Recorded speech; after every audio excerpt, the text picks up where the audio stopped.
Hello everyone. तो आज एक नया टॉपिक शुरू करते हैं, दैट इज थर्मोडायनेमिक्स।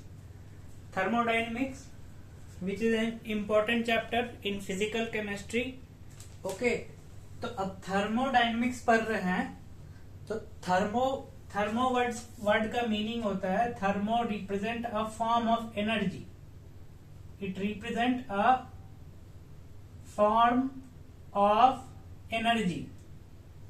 और डायनेमिक्स पढ़ते हैं फिजिक्स में, डायनेमिक्स पढ़ते हैं फिजिक्स, डायनेमिक्स वर्ड पढ़ते हैं फिजिक्स में। That represent what? That represent motion, किसी भी चीज का मोशन या किसी भी चीज का चेंज, मोशन के कारण change. It represent motion.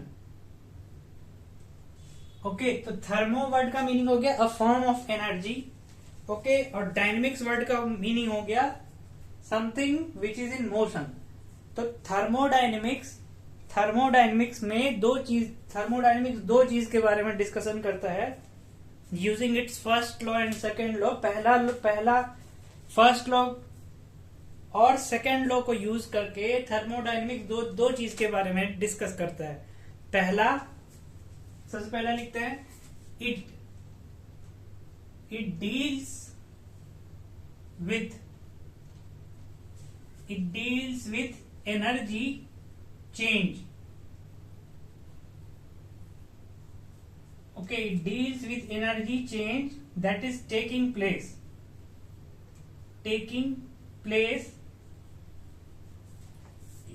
in a process. अब प्रोसेस कितने तरीके का हो सकता है? प्रोसेस दो तरीके का हो सकता है, या तो फिजिकल प्रोसेस होगा या तो केमिकल प्रोसेस होगा। ओके, तो it deals with energy change taking place in physical और chemical process। पहला तो ये बात करता है एनर्जी चेंज के बारे में, एनर्जी किस तरीके से चेंज हो रहा होगा। ठीक है, एनर्जी किस तरीके से चेंज हो रहा होगा। फॉर एग्जाम्पल, पानी को हम जब गर्म करते हैं, when we heat up the water, तो उस पानी को गर्म करने के लिए सबसे पहले क्या यूज करते हैं? या तो एलपीजी जलाते हैं। तो एलपीजी क्या है? एक केमिकल है एलपीजी, जिसके यूज से हीट प्रोड्यूस करते हैं, यानी आग निकलता है। उस आग से जो हीट एनर्जी बन रहा है, यानी एलपीजी में जो केमिकल की एनर्जी थी, उस केमिकल के एनर्जी को चेंज किया किसमें? उसको चेंज किया किसमें? हीट एनर्जी में, यानी एनर्जी चेंज हुआ। ठीक है, इसके बारे में डिस्कस करता है। दूसरा it discuss about feasibility of process. Okay, ये किसके बारे में डिस्कस करता है? और फिजिबिलिटी ऑफ प्रोसेस। कहने का मतलब, पहले क्या डिस्कस करेगा? एनर्जी चेंज होना चाहिए, एनर्जी चेंज के बारे में डिस्कस करेगा। एक एनर्जी दूसरे फॉर्म में कन्वर्ट हो रहा होगा। फिर क्या डिस्कस करता है? Feasibility of any process. और फिजिबिलिटी बताता है किसका? एनी प्रोसेस का। जो भी प्रोसेस हो रहा होगा, वो प्रोसेस कितना फिजिबल है, कितना हो पाएगा वो प्रोसेस या नहीं हो पाएगा, इसके बारे में डिस्कस करता है। For example,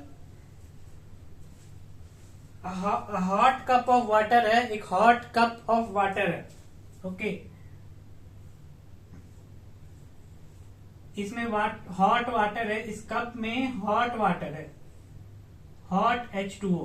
okay, hot H2O है, तो विथ टाइम ये किसमें कन्वर्ट हो जाएगा? विथ टाइम ये कन्वर्ट हो जाएगा किसमें?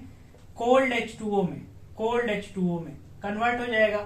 ओके, ये प्रोसेस होता है। लेकिन ये बताता है कि फिजिबिलिटी ऑफ प्रोसेस। अब ये भी बताएगा कि क्या कोल्ड वाटर खुद ब खुद हॉट H2O में कन्वर्ट हो जाएगा, क्या खुद ब खुद हॉट H2O में वापस कन्वर्ट हो जाएगा, ये डिस्कस करेगा। Okay, another example of this हम इलेक्ट्रोकेमिस्ट्री में पढ़ते हैं, लेड स्टोरेज बैटरी। तो जब बैटरी डिस्चार्ज हो जाता है तो H2SO4 कंज्यूम हो जाता है। ओके, नाउ जब हम बैटरी को चार्ज कर रहे होते हैं, जब बैटरी को चार्ज कर रहे होते हैं, तो बैटरी को चार्ज करने के लिए इलेक्ट्रिसिटी पास करते हैं। इलेक्ट्रिसिटी पास करते हैं, तो इलेक्ट्रिसिटी पास होने के बाद क्या बोलते हैं, H2SO4 रीजनरेटेड, यानी इलेक्ट्रिकल एनर्जी कन्वर्ट हो गया किसमें, केमिकल एनर्जी में। ओके, तो थर्मोडायनेमिक्स किससे डील कर रहा है, energy change taking place in a process. वो प्रोसेस कैसा हो सकता है, या तो फिजिकल यानी पीवी वर्क के बारे में पढ़ रहे होंगे, या तो केमिकल प्रोसेस। ओके, दूसरा क्या डिस्कस करता है, फिजिबिलिटी ऑफ एनी प्रोसेस, वो प्रोसेस पर्टिकुलर प्रोसेस होगा या नहीं होगा, इसके बारे में बताता है। ओके, तो अब थर्मोडायनेमिक्स को पढ़ने के लिए कुछ टर्म्स है, उस टर्म को पहले समझते हैं। तो सबसे पहला टर्म है, उसका नाम, उस टर्म को बोलते हैं सिस्टम। ओके, तो let's erase this.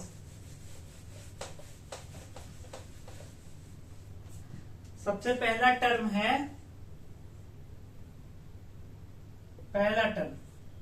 System.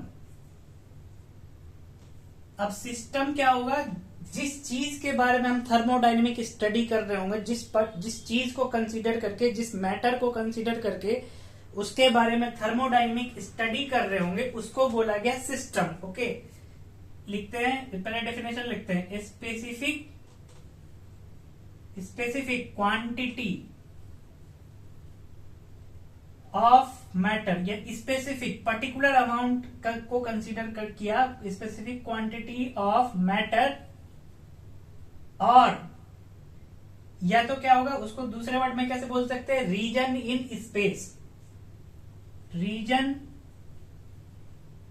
In space chosen for study, chosen for study। Okay, for example है water in beaker, water in beaker. तो अब इस वाटर इन बीकर है, अब इसमें सिस्टम क्या हो जाएगा, वाटर जिसपे हम थर्मोडायनेमिक स्टडी कर रहे होंगे, हॉट वाटर या कोल्ड वाटर। ओके, तो वाटर हो जाएगा सिस्टम, और इस वाटर को छोड़ करके क्या, वाटर के सराउंडिंग में जो एयर है, ये बीकर जिस टेबल पे रखा है वो टेबल। ओके, ये बीकर है, इसमें वाटर है, ये टेबल, दिस इज टेबल।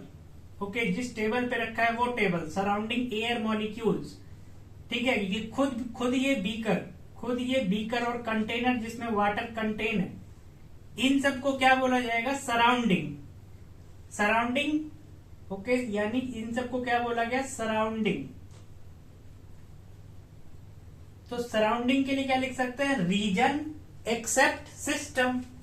तो सराउंडिंग के लिए क्या लिखोगे, रीजन एक्सेप्ट सिस्टम,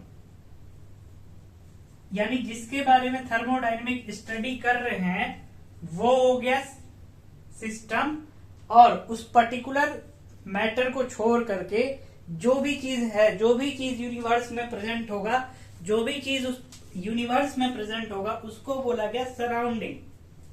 ओके, तो यानी जो यूनिवर्स है, जो ये यूनिवर्स है, पूरा जो यूनिवर्स है, दिस यूनिवर्स,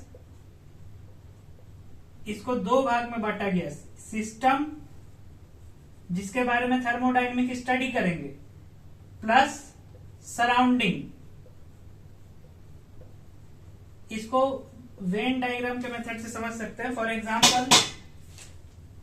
एग्जाम्पल जब भी हम प्रोबेबिलिटी वाला एक्सपेरिमेंट करते हैं, तो ये ऐसा बॉक्स बनाते हैं।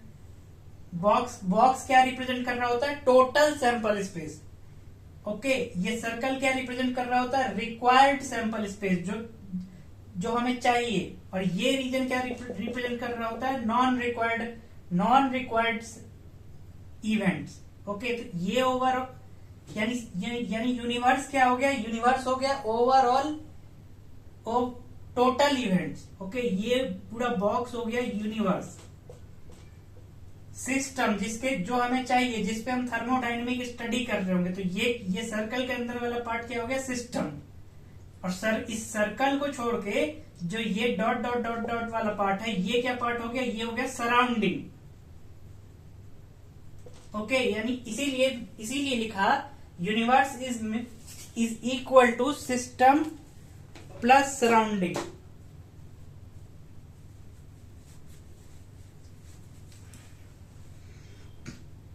नाउ नेक्स्ट, अब जो ये सिस्टम है, ये सिस्टम भी 3 डिफरेंट टाइप का हो सकता है। अच्छा, और अगर एग्जांपल इसका लेना चाहे तो क्या लिख सकते हैं, जब भी हम अगर बोलते हैं we are studying ideal gas, तो आइडियल गैस क्या हो जाएगा, वो हो जाएगा सिस्टम। और उस आइडियल गैस को छोड़ के बाकी जितनी भी चीज होगा उसके आसपास का, उसको बोला गया सराउंडिंग। ठीक है, तो ये होता है सिस्टम का मतलब, क्वांटिटी ऑफ मैटर और region in space chosen for study. ठीक है, ये होता है सिस्टम का डेफिनेशन। और नाउ अब नेक्स्ट पढ़ते हैं टाइप्स ऑफ सिस्टम। कितने टाइप का सिस्टम होता है।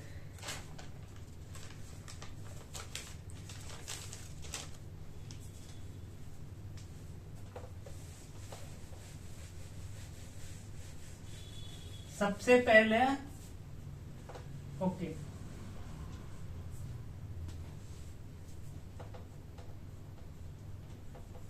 Type of system. तो ये सिस्टम का 3 टाइप होता है। पहला तो होता है open system, let's write it here.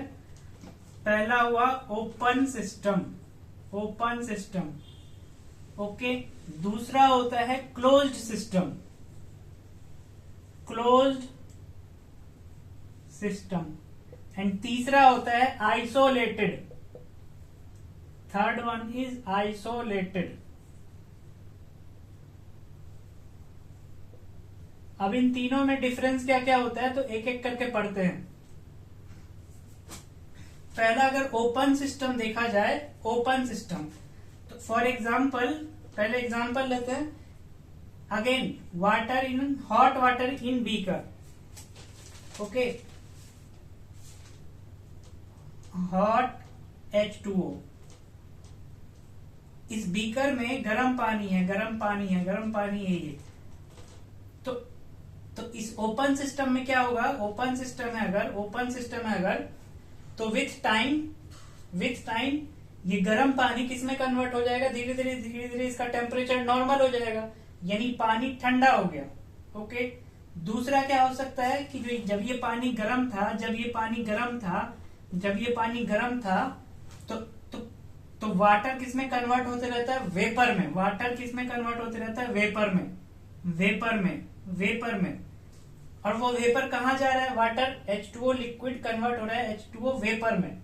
Vapour कहाँ जा रहा है, सिस्टम को छोड़ के कहाँ जा रहा है, सराउंडिंग में। इस बीकर को, इस वाटर को छोड़ के एवरीथिंग इज सराउंडिंग। तो हॉट वाटर है, हॉट लिक्विड वाटर, वो कन्वर्ट हो रहा है वेपर में, यानी सराउंडिंग में जा रहा है।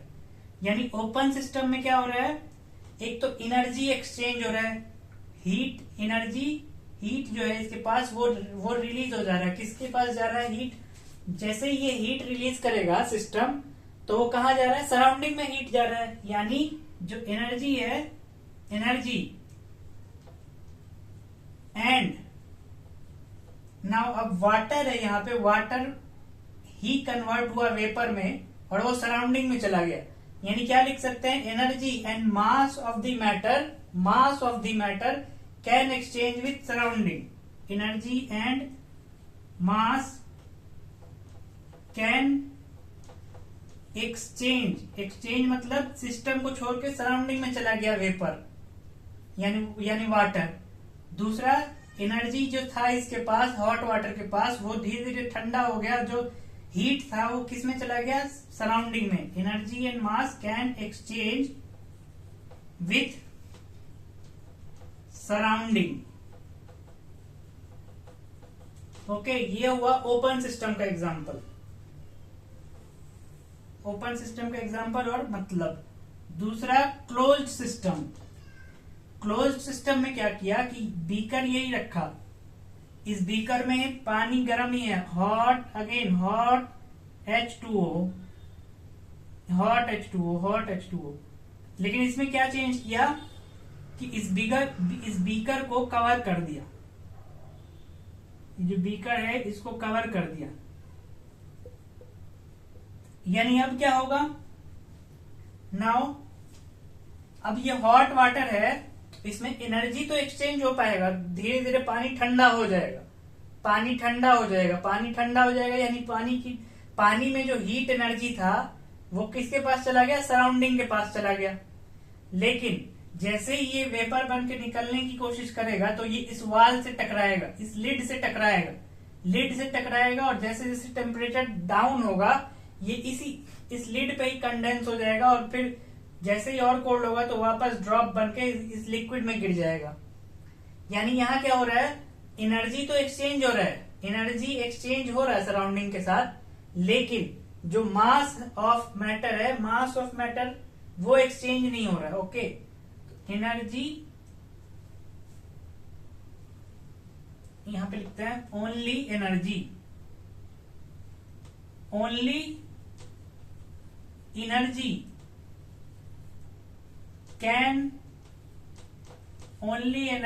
Can exchange with surroundings।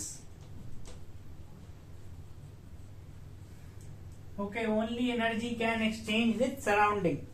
ठीक है, ये हो गया क्लोज्ड सिस्टम का एग्जांपल। नाउ अब पढ़ते हैं आइसोलेटेड सिस्टम।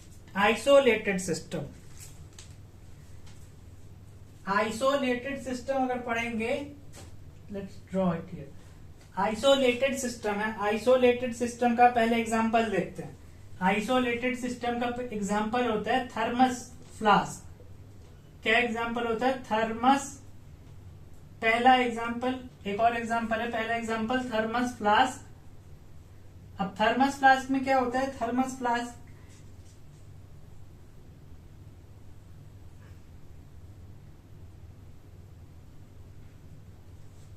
अच्छा, ये थर्मस फ्लास्क है।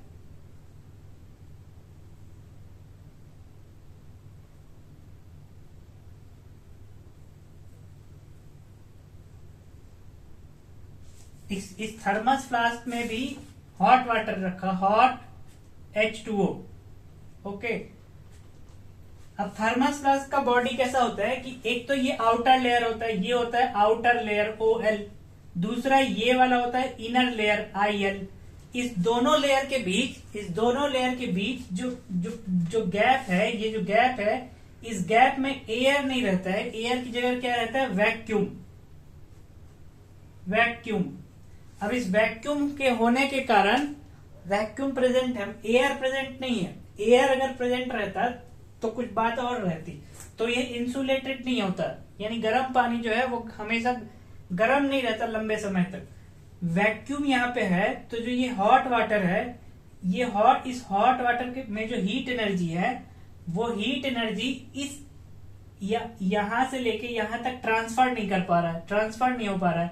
यानी जो हीट एनर्जी है वो इसी में रह रहा है, ये सराउंडिंग से एक्सचेंज नहीं कर रहा है, सराउंडिंग से एक्सचेंज नहीं हो पा रहा है। दूसरा, थर्मस फ्लास्क है तो ये इसका लिड क्लोज रहेगा, तो ये वेपर अगर बन भी रहा होगा तो ये बाहर जा नहीं पाएगा, मतलब सिस्टम में अंदर ही रह जाएगा। तो आइसोलेटेड सिस्टम में क्या हो रहा है कि एनर्जी भी एक्सचेंज नहीं हो रहा है और मास तो एक्सचेंज नहीं हो रहा है क्लोज होने के कारण। दूसरा इसका बेस्ट एग्जांपल है यूनिवर्स। अगर इस यूनिवर्स के बाहर कुछ एग्जिस्ट नहीं करता, इस यूनिवर्स में जो है उतना ही है, इस यूनिवर्स के बाहर तो कोई किसी चीज का एग्जिस्टेंस है नहीं, है ना। यानी यूनिवर्स को ही अगर पूरा सिस्टम कंसीडर कर ले, हम लिखते हैं ना, universe is equal to system plus surrounding. अब सराउंडिंग को जीरो कर दिया, सराउंडिंग को क्या कर दिया, जीरो कर दिया, यानी सिस्टम को इस जो यूनिवर्स है उसी को सिस्टम मान लिया पूरा। तो अब इस यूनिवर्स के पास जो एनर्जी होगा, जो भी मैटर होगा, वो किसी के साथ एक्सचेंज नहीं हो सकता। क्यों? क्योंकि यूनिवर्स के बाहर कुछ एग्जिस्ट ही नहीं करता। तो इसीलिए आइसोलेटेड सिस्टम का एग्जांपल हुआ यूनिवर्स। नाउ अब यहां लिखते हैं both energy and mass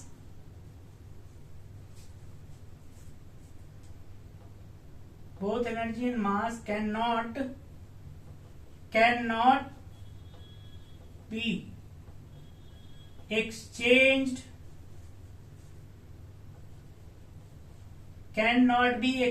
with surrounding। Okay, तो ये तीन टाइप का सिस्टम होता है, एक ओपन सिस्टम, दूसरा क्लोज्ड सिस्टम और तीसरा क्या होता है, आइसोलेटेड सिस्टम। तीनों में डिफरेंस क्या है कि ओपन सिस्टम में एनर्जी और मास का एक्सचेंज हो सकता है। किसके साथ हो सकता है? तो सराउंडिंग के साथ हो सकता है। वेयर एज क्लोज्ड सिस्टम में only energy is exchanging with the surrounding. Okay, और आइसोलेटेड सिस्टम में दोनों ही एनर्जी और mass both can not be exchange. Okay, now ये तो हो गया सिस्टम के बारे में। अब पढ़ते हैं बाउंड्री के बारे में। बाउंड्री यानी बाउंड्री का मतलब क्या हुआ? बाउंड्री का मतलब सुनते ही समझ में आ रहा है ऐसा चीज है, एक ऐसा चीज। बाउंड्री का मतलब सुनते ही आ रहा है एक ऐसा चीज जो कि सिस्टम और सराउंडिंग को सेपरेट करे। ओके, नाउ अब इन दोनों में अब बाउंड्री भी तीन टाइप का होता है। ओके, अब इन दोनों में इन दोनों का जो बाउंड्री है, इन दोनों में बाउंड्री क्या होगा? आइसोलेटेड सिस्टम में क्या बाउंड्री है? ये इसका वॉल हो गया बाउंड्री। क्लोज्ड सिस्टम में ये पूरा क्लोज है तो ये चीज हो गया बाउंड्री। ओके, ओपन सिस्टम में बाउंड्री है। ओपन सिस्टम में अगर बाउंड्री देखा जाएगा तो इमेजिनरी बाउंड्री कंसीडर कर सकते हैं इसको। इस तीनों के बेसिस पे ही अब बाउंड्री को भी क्लासिफाई करेंगे। पहले लिखते हैं बाउंड्री।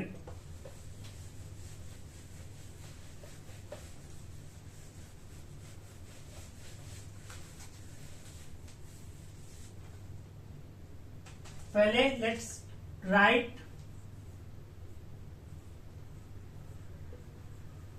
बाउंड्री। बाउंड्री के बारे में डेफिनेशन है एनीथिंग, कोई भी ऐसा चीज विच सेपरेट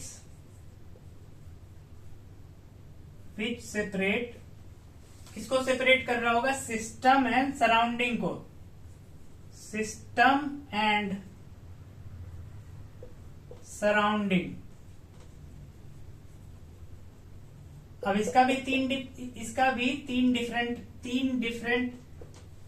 तीन डिफरेंट टाइप का बाउंड्री होता है। पहला बाउंड्री होता है this boundary can be conducting और नॉन कंडक्टिंग। जैसे अभी ओपन सिस्टम और क्लोज्ड सिस्टम में जो बाउंड्री था उस बाउंड्री के थ्रू मैटर एक्सचेंज नहीं हो रहा था, लेकिन वो कंडक्टिंग बाउंड्री था जिसके कारण हीट एनर्जी एक्सचेंज हो रहा था उससे। फॉर एग्जांपल अगर मेटल का ग्लास है, ये glass, this glass is made up of metal. तो अब इसमें अगर हॉट वाटर रखेंगे, है तो इस हॉट वाटर के कारण जो हीट एनर्जी है वो मेटल एब्जॉर्व करेगा और धीरे धीरे ये मेटल हीट एनर्जी ट्रांसफर कर देगा सराउंडिंग की ओर। ओके, तो इसीलिए बोला कंडक्टिंग और नॉन कंडक्टिंग। मान लिया ये पूरा अगर क्लोज्ड है तो हॉट वाटर मैटर है, ये इसके पेरीफेरी में हो गया सराउंडिंग्स। ओके, तो हॉट वाटर से सिर्फ एनर्जी एक्सचेंज हो रहा है, यानी कंडक्टिंग है। अगर ये नॉन कंडक्टिंग रहता यानी थर्मस फ्लास्क, तो एनर्जी भी एक्सचेंज नहीं होता। ओके, तो पहला क्या है, कंडक्टिंग और नॉन कंडक्टिंग बाउंड्री।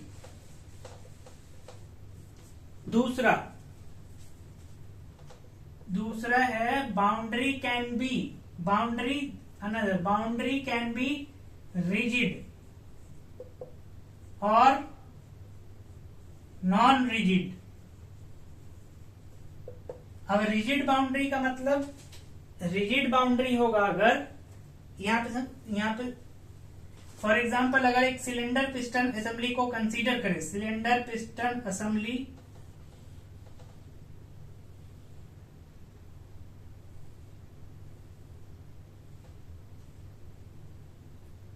और इसमें मान लिया कोई भी गैस फिल्ड है, तो ये इस गैस का अपना ही प्रेशर होगा, let's say pressure of gas PG. Okay, तो ये प्रेशर ऑफ गैस, अगर ये जो बाउंड्री है ये मूवेबल, अगर ये पिस्टन जो है ये अगर नॉन रिजिड रहेगा तो गैस इस पे कितना भी प्रेशर लगाए, इस पिस्टन पे, पिस्टन ऊपर मूव नहीं कर पाएगा। ठीक है, और अगर रिजिड हुआ तो ऊपर मूव नहीं कर पाएगा, और अगर नॉन रिजिड का मतलब मूवेबल बाउंड्री, तो ये पिस्टन ऊपर की ओर मूव करेगा। लेट्स से यहां तक मूव किया, तो इसके मूव करने से मेन इंपॉर्टेंट चीज क्या चेंज हो रहा है कि इनिशियली इतना वॉल्यूम था वी आई, अब फाइनल क्या हो गया, वी फाइनल हो गया, ये वी फाइनल हुआ। यानी नॉन रिजिड बाउंड्री होगा, यानी मूवेबल बाउंड्री होगा, तो चेंज इन वॉल्यूम हो रहा होगा। क्या हो रहा होगा, चेंज इन वॉल्यूम होगा। और रिजिड बाउंड्री अगर हुआ तो इसमें change in volume will be equal to 0। यहां delta V is not equal to 0, change in volume होगा ही होगा। ओके, जब हम वर्क पढ़ लेंगे तो वर्क का फॉर्मूला होता है -P external dot delta we. यानी जब भी क्वेश्चन में आ जाए कि कोई भी प्रोसेस हो रहा है और बाउंड्री जो है वो नॉन रिजिड बाउंड्री है, सेंटेंस में लिख के दे दिया it has non rigid boundary, जैसे ही बोला तो समझ में आना चाहिए कि चेंज इन वॉल्यूम जो है वहां पे कुछ ना कुछ वॉल्यूम का चेंज हो रहा होगा, तो वो कुछ ना कुछ वर्क हो रहा होगा। वेयर अगर बोल दिया रिजिड बाउंड्री है तो चेंज इन वॉल्यूम होगा 0, और क्योंकि डेल्टा वी पे है, ये डेल्टा वी 0 हो जाएगा, तो वर्क भी क्या हो जाएगा, 0 हो जाएगा। ओके, वर्क भी 0 हो जाएगा रिजिड के केस में। नॉन रिजिड के केस में वॉल्यूम कुछ ना कुछ चेंज होगा, तो कुछ ना कुछ वर्क हो रहा होगा, कुछ ना कुछ वर्क का वैल्यू आएगा।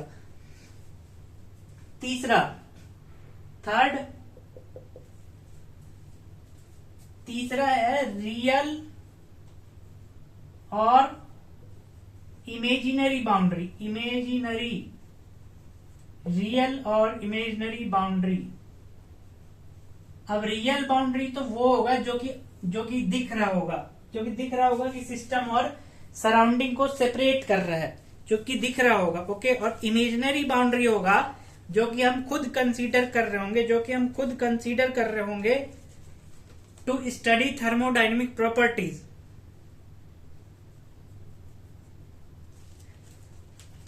रियल के लिए क्या एग्जांपल ले सकते हैं, जैसे क्लोज्ड सिस्टम में पढ़ा, वाटर था और ये सिस्टम क्लोज था, इसमें वाटर है, तो ये दिख रहा है कि ये जो लाइन है, ये जो ब्लू वाला लाइन है और ये ऊपर से लिड लगाया है, ये एक रियल बाउंड्री की तरह दिख रहा है। वेयर एज इमेजिनरी बाउंड्री अगर होगा तो इमेजिनरी बाउंड्री को हम खुद कंसीडर कर रहे हैं। फॉर एग्जाम्पल एटमॉस्फेयर के चारों ओर एक बाउंड्री को कंसीडर किया गया है to study the different properties. दूसरा अगर डिस्कस करने की कोशिश करें रियल वर्ल्ड में, तो इंडिया और चाइना को इंडिया और चाइना के बॉर्डर पे अगर मैप में देखेंगे तो एक बाउंड्री ड्रॉ करके बाउंड्री ड्रॉन है, that is known as McMahon line. Okay, तो वो मैप पे बाउंड्री ऐसे करके दिखाया हुआ है, मैप पे बाउंड्री है ऐसे, लेकिन रियल वर्ल्ड में कोई वाल सेपरेट नहीं कर रहा है, कोई वाल है नहीं वहां पे। ओके, तो that is an imaginary boundary on map, map पे बनाया गया वो, इस चीज को कहा गया imaginary boundary. Okay, real boundary और क्या हो सकता है? रियल बाउंड्री का दूसरा एक एग्जांपल, अगर एक बैलून है तो बैलून में जो एयर फिल्ड होगा, लेट्स से कि ये एक बैलून है, इस बैलून में मान लिया आइडियल गैस फिल्ड है और बाहर नॉर्मल एयर फिल्ड है, तो इस आइडियल गैस और बाहर वाले एयर को सेपरेट कौन कर रहा है? ये बैलून का जो प्लास्टिक है, दैट प्लास्टिक इज सेपरेटिंग। तो दिख रहा है कि बैलून का जो प्लास्टिक है that is an real boundary. Okay, तो ये डिफरेंस होता है रियल और इमेजिनरी के बारे में। और 3 डिफरेंट टाइप्स ऑफ बाउंड्री होता है, that is conducting, non conducting, दूसरा रिजिड और नॉन रिजिड, तीसरा real and imaginary boundaries. Okay, now next topic पढ़ेंगे नेक्स्ट वीडियो में, दैट इज प्रॉपर्टीज। अब नेक्स्ट पढ़ेंगे properties to define state of system. State का मतलब होता है, स्टेट का क्या मतलब हो गया कि कोई भी सिस्टम जो है उसका क्या स्टेट है। फॉर एग्जाम्पल, जब हम डॉक्टर के पास जाते हैं तो डॉक्टर डिफरेंट तरीके का चीज टेस्ट करता है उस पर्टिकुलर इंसान के बारे में। सबसे पहले क्या चेक कर सकता है? टेम्परेचर, ठीक है, हार्ट रेट चेक करता है। टेम्परेचर अगर चेक कर रहा है, फॉर एग्जाम्पल टेम्परेचर चेक कर रहा है, उसका टेम्परेचर है 98 degree Fahrenheit. Okay, heart rate check किया तो उसका 80 बीट्स पर मिनट, एक्सेट्रा।